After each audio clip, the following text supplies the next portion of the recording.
कि लालू जी की जितना गाली दोगे ना उतना आगे बढ़ोगे। यही दोनों सब बाप बेटा। हम संतोष मांझी के डेली देखते हैं। ये अपना नहीं कहते कि मेरे गृह क्षेत्र में क्या किए हैं। ये खाली लालू जी के। ये यहाँ के विधायक हम का है ज्योति मांझी, मंत्री हम का है संतोष मांझी, केंद्रीय मंत्री है जीताराम मांझी। हम 12 विधानसभा में तो बहुत काम होना चाहिए, उस हिसाब होना चाहिए ना। 2024 में पार्लियामेंट में वोट दिए हैं, 2025 में देखिए मेरा नाम कट गया। आप जैसे एक महिला हैं, महिला के नाते खाना वाना तो बनाती हो? नहीं, कैसे बनाते हैं? ये ऐसा तो नहीं है कि आप विधायक हो गए तो खाना छोड़ दिए? नहीं, ऐसा बात। किचन संभालते हैं? क्यों ना, अपने परिवार के लिए किचन एकदम संभाल, एकदम खाना बनाते हैं। तो अभी जो पहले का 10 साल पहले की महंगाई और अभी की महंगाई में एक महिला होने के नाते आपको क्या लोड बढ़ता है? आसमान जमीन का अंतर है। यूपी की सरकार थी तो 350 में सिलेंडर मिलती थी। आज देखिए कि कितना महंगा हो गया है।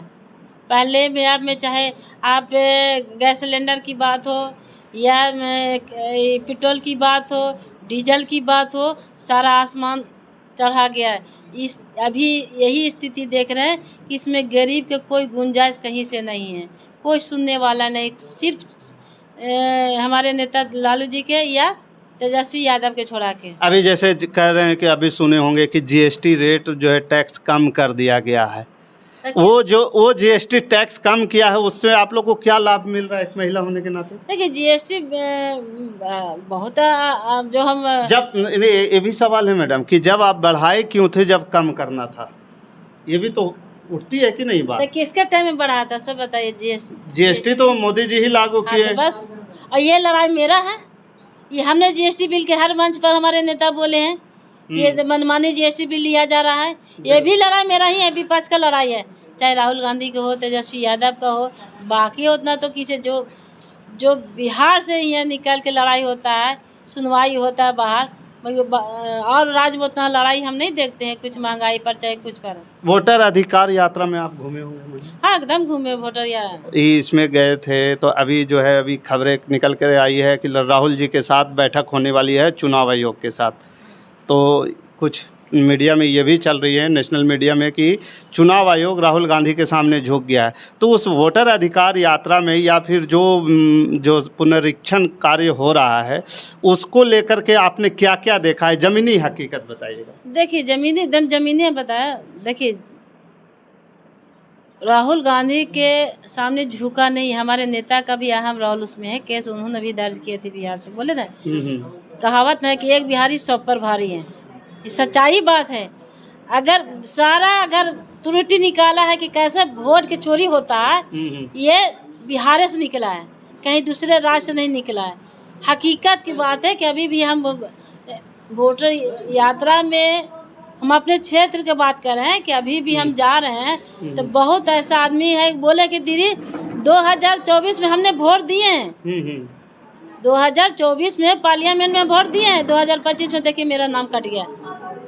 तो 24 में गलत आदमी था और सही था, 25 में गलत हो गया। यही तो जनता समझ चुकी है कि बताइए कि 2024 में हम लोग ठीक थे, जो 2025 के जब सरकार चुनाव की बात है बिहार में, तो हम लोग सारे खराब हो गए। बिहारी सब दिन गाली सुनता है और बिहारी आके के पूरे देश को इज्जत प्रतिष्ठा बचाता है, जान जाइए। तो ये बिहारी के ऊपर आरोप लगाता है। चलिए अब अंतिम सवाल है और अंत में हम जो है आपके विधानसभा से जानने के प्रयास करेंगे कि यहाँ के अभी जो है वर्तमान में विधायिका ज्योति मांझी जी हैं, और मतलब कि पहले आप थे, फिर ज्योति मांझी जी आई और उसके बाद फिर चुनाव हो रहा है। ज्योति मांझी जी आपके आने के बाद मतलब कि आपके बाद वो आई हैं, तो ज्योति मांझी जी क्या कुछ नया किए हैं और क्या कुछ जो काम था, सड़कें कुछ सही हुई, बिजली का काम, क्या लग रहा है? देखिए, अच्छा ज्योति मांझी के क्यों बोलते हैं, संतोष मांझी क्यों नहीं बोलते हैं, जीताराम मांझी के क्यों नहीं बोलते हैं? ये यहाँ के विधायक हम का है ज्योति मांझी, मंत्री हम का है संतोष मांझी, केंद्रीय मंत्री है जीताराम मांझी। हम 12 विधानसभा में तो बहुत काम होना चाहिए, उस हिसाब होना चाहिए ना। एक आध को ऐसा बता दीजिए यूनिक चीज जो बनाए होंगे, चाहे संतोष मांझी हो। लघु सिंचाई में चाहते, मेरे पहाड़ी इलाका है, अच्छा योजना है यहाँ के जनता के लिए, किसान के लिए काम करते, ऐसा कुछ काम नहीं किए। चाहे पैन की बात हो, नहर की बात हो, सफाई के लिए, या बड़ा डैम की बात हो, वो ऐसा काम नहीं किए हैं। आपके नज़र में ये खाली क्या बोलेंगे, ये पढ़ाई, एक ही रामायण पढ़ाई पढ़ते हैं, लालू जी की रामायण। हम संतोष मान जी के डेली देखते हैं। ये अपना नहीं कहते कि मेरे गृह क्षेत्र में क्या किए हैं। ये खाली लालू जी के, बीजेपी के लोग बोलता है कि लालू जी के जितना गाली दोगे ना उतना आगे बढ़ोगे।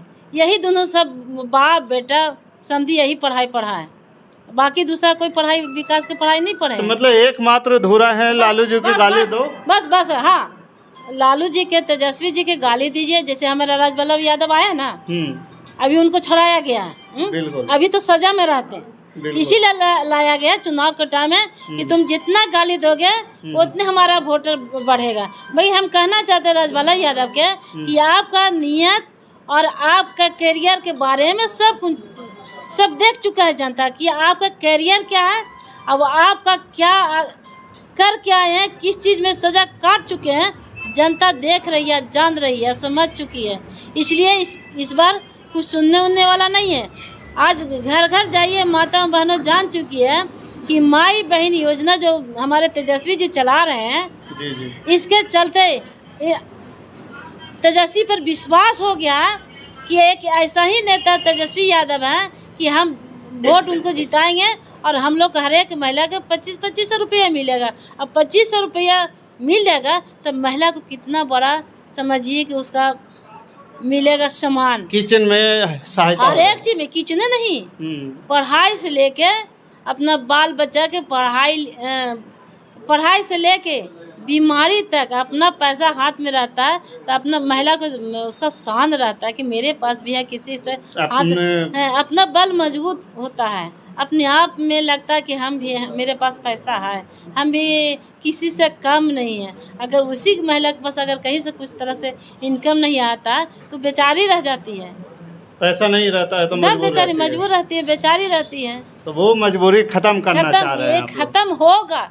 अंततः क्या कहेंगे, जो विधानसभा चुनाव हो रहे हैं, 12 विधानसभा के लोगों के क्या मैसेज है? मैसेज यही देंगे कि इस बार वोट आप लोग जितने भी हमारे बिहार की जनता है, 12 के नहीं, पूरे बिहार की जनता है कि सोच समझ के, जात पात हट के एक वोट लालटेन को दीजिए। हमारे तेजस्वी जी के मुख्यमंत्री बनाइए। तेजस्वी जी एक ऐसा नेता है, आने वाला भविष्य है कि जितने भी हैं, गरीब गुरबा हैं, पिछड़ा है, अल्पसंख्यक, सबकी इन्होंने हक अधिकार देने का काम करेंगे और नीचे वर्ग के लोग के और ज़्यादा उन्होंने उठाने का काम करेंगे। चलिए, तो दोस्तों देखा आपने, 12 विधानसभा के राजद के पूर्व विधायिका हैं। इन्होंने जो है तमाम मुद्दों पर खुल के बोली और खुल के बात रखी। एक महिला होने के नाते भी इन्होंने सब कुछ बताई कि एक महिला को कितना संघर्ष करना पड़ता है, कितना लड़ना पड़ता है, और आने वाले चुनाव के लिए भी इन्होंने एक अपने तरफ से गुजारिश की है, कहीं बोली हैं, मैसेज दी हैं कि आने वाले जो चुनाव है उसमें भी आप लोग सोच समझकर अपने मत का प्रयोग कीजिए। बाकी इस खबर के प्रति आपका क्या विचार है, आप हमें कमेंट कर ज़रूर बताइएगा। हमारे साथ बने रहने के लिए धन्यवाद। जय हिंद, जय भारत।